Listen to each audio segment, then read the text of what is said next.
राष्ट्रवादी काँग्रेस शरदचंद्र पवार गटाचे कारंजा शहरातील नवीन नियुक्त्या जाहीर। कारंजा राष्ट्रवादी काँग्रेस पक्षाच्या शरदचंद्र पवार गटाने कारंजा शहरातील नवीन नियुक्त्यांची घोषणा केली आहे।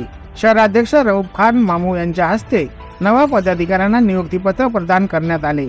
या नियुक्त्या शहराच्या राजकीय घडामोडींना नवी दिशा देण्यासाठी महत्त्वपूर्ण ठरणार आहे। नियुक्त करण्यात आलेल्या प्रमुख पदाधिकाऱ्यांमध्ये उपाध्यक्ष म्हणून राजकुमार जुगलकिशोर लाहोटी व संजय पाटील मस्के आणि शमशेर खान मंसूर खान यांची निवड करण्यात आली। तसेच सरचिटणीसपदी अब्दुल दानिश अब्दुल जब्बार शेख, सहसचिवपदी शेख रेहान शेख अयूब आणि सचिवपदी मोहम्मद साजिद मसीहुद्दीन यांची नियुक्ती करण्यात आली। याशिवाय मोहम्मद दाऊद मुन्नीवाले यांना प्रसिद्धी प्रमुख पदी नेमण्यात आले आहे।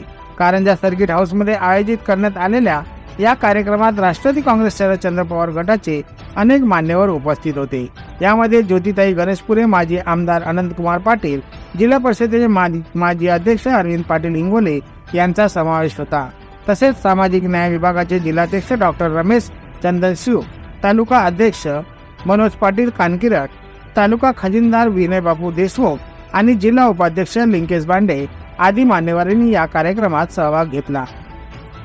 डॉक्टर श्याम जाधव, डॉक्टर पंकज काटोले, बाबूसिंग नाईक आणि सामाजिक न्याय विभागातील तालुका अध्यक्ष विक्रम डोंगरे, मनोज खडसे आणि दर्शन खडसे या पदाधिकाऱ्यांनी देखील आपल्या उपस्थितीने कार्यक्रमाची शोभा वाढवली।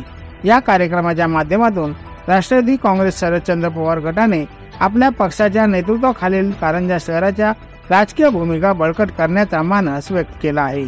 नव्या नियुक्त्या पक्षाच्या आगामी निवडणुकीसाठी रणनीती आखण्यात महत्त्वाची ठरणार आहे।